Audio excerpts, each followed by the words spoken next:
I give it all that I got will never stop. I give it all, straight to the top, will never stop. I give it all that I have, I let it be, cause nobody's better than me. What do you see? Give it all. Yeah, all that I got, I give it everything.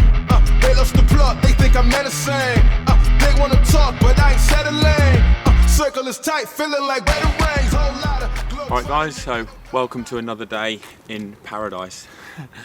It's grey skies, but it's 15 degrees and we're in the middle of winter here in England, so can't complain. First, or second ride should I say, on the TT bike. First one was yesterday. This is since October. It had been in the bike box for a very long period of time. I couldn't face to look at it. But now got it all assembled. So we've got a brand new front end. As you can see, I showed it in one of the other previous videos when it arrived in the post. So I tried that out yesterday. Feels comfortable. Might be some tinkering that we do with the bike because I'm actually heading to the wind tunnel as well tomorrow. That was one of the reasons for being in a hurry to get the bike built up and sorted. So hopefully tweak the position a bit, tweak the equipment and find a few more watts. Always in the pursuit to find more watts because it seems like nowadays you need to find a couple each year just to stop yourself from going backwards, let alone go forwards against your competitors. So yeah, give that a crack tomorrow. Today though, going to do a few little efforts. Yesterday was a ride just to get used to it, get familiar, and it felt really good actually. It felt like I hadn't not been riding it at all, so a massive positive. Today I'm going to head up to the North Norfolk coast. I'm going to ride along the coast for a bit, head to a cafe in Holt for a quick one, and then a little bit of an effort back to Norwich. Total ride will be about 115, 120 kilometres, hopefully 3 hours 10, something like that. Do a couple of longer efforts, 20-30 minute efforts, and we'll see how I feel in position, see what the speed, see what the power's like, and yeah, target will probably be around 320 watts, something like that. Nothing groundbreaking, but just getting used to the reasonable power in the position. And yes, but power's been pretty decent on my gravel bike that I had been using, so doesn't seem any reason why it shouldn't be on here as long as the legs hold up and play ball.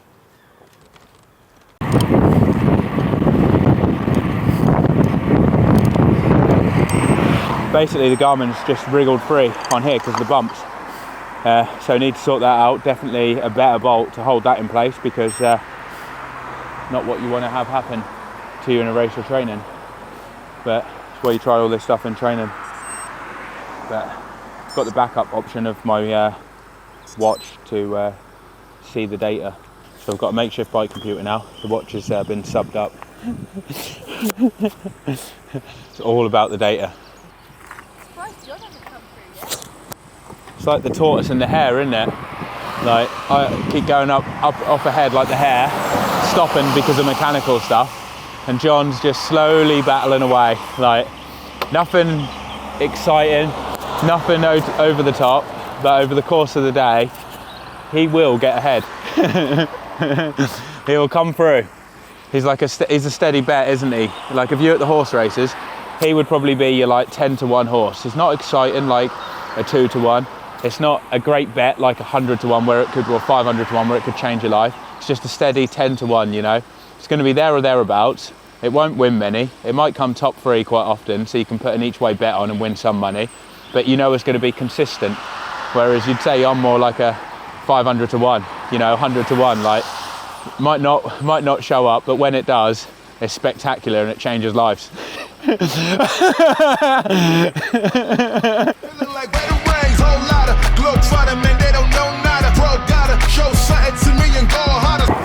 So I finished the first effort now and just cruising along to the coast where we'll do another little one. So proper, nah, not that, we sure gotta give it a roll now, like Don Dallas. All that I got will never stop, give it all, straight to the top, will never fly, give it all. How far behind are the others? What's the gap on them?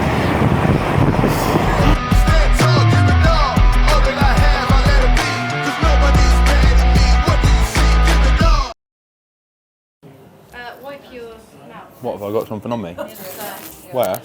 What is it? I had a bird shit on my head as well. Did you see the picture? Yeah. That I sent him? I felt something hit me in the head. and I thought it was someone throwing something at me or something, because I went under a tree. I thought it was like either something falling off the tree or someone throwing something at me. And then when I met up with John, I stopped and he went, "Oh, you got all shit on your head." I said, "What?" I said, "I know where that was. I thought it was a kid throwing something at me." Yeah, basically I'd just say that it was absolutely amazing being on that bike. Like, having not rode it for so long and being grovelling away on the gravel bike, struggling to ride 30 kilometres an hour, at best 31 k's an hour on a ride, even when I'm doing efforts, I'm averaging over 40 kilometres an hour so far today, and it feels not that hard. The efforts have just been like tempo, and it's awesome. Like, you're just flying through the country lanes, hitting the corners so much quicker. It's a great feeling going back on the TT bike, having not rode it for so long, just because you just don't get that speed on the gravel bike. Like, when I'm riding on the gravel bike, it's great training, because everything's so much harder work, but you don't get the thrill of hitting the corners so fast and like flying along on the normal roads. Whereas on the TT bike, 50 k's an hour, 60 k's an hour sometimes, 40 most of the time. It's a completely different ball game. So it's been really good fun today. It's a shame John's had problems with his bike and he's gone home, but yeah, just at the calf now, have a drink. Arabella's going to get some food, and then one last effort back to Norwich, and then chill out. And then wind tunnel tomorrow to get even faster, so I'm going 70 k's an hour instead of 60. So I just want to show you the saddle that I've been using. This is a Wove saddle. I've got mine direct mount onto the seat post, so as you can see there's no metal for it to attach to. It just attaches straight onto the seat post, and you can move it forwards, backwards on there and change the angle, so it's really neat. Lighter as well, I think it saves about 300 grams. But the main thing about the saddle is it's just so comfortable. Like, it's similar to the ISM ones that you could get, which I used to use, but it's a lot lighter. It's about 200 grams lighter in the saddle itself. A lot more comfortable. It is quite expensive at the moment, although they are looking to manufacture them cheaper so they can get them out at a more reasonable price. I think at the moment it costs about £400, but if you're looking for a top end saddle that is mega comfortable, very light, and basically the best saddle you can get in the world, check out Wove, because you will not be let down by them. You'll be extremely impressed by it.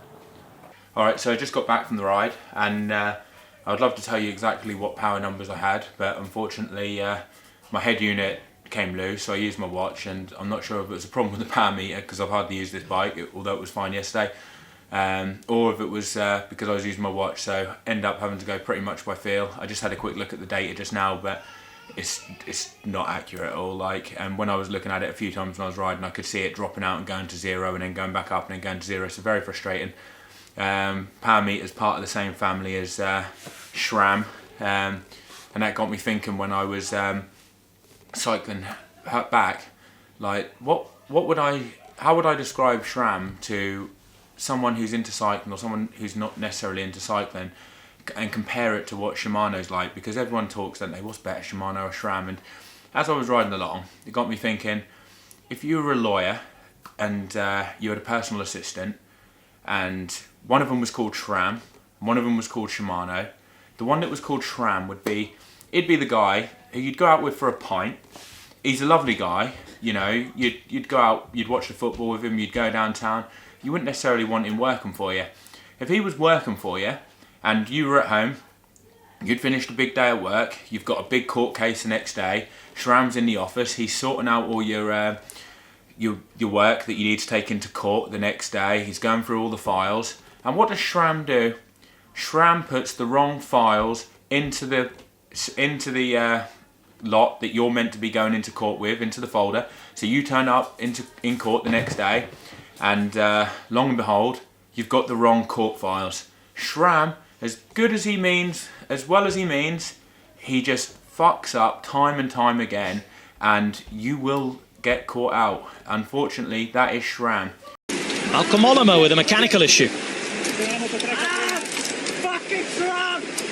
Shimano, on the other hand, he keeps himself to himself. You might not necessarily want to go out for a pint with him.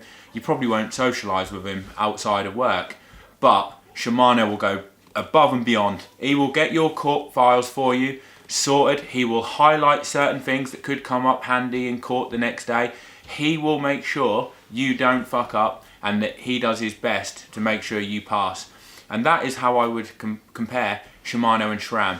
Give SRAM the easy jobs, like a 1x, and just tell him, operate the back gears. He'll probably sort that out. Give him a 2x, and you'll be fucked. Trust me. Shimano, on the other hand, he'll do everything.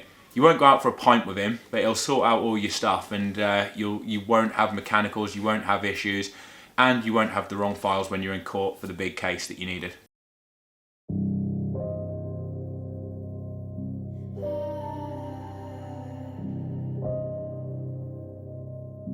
Wow.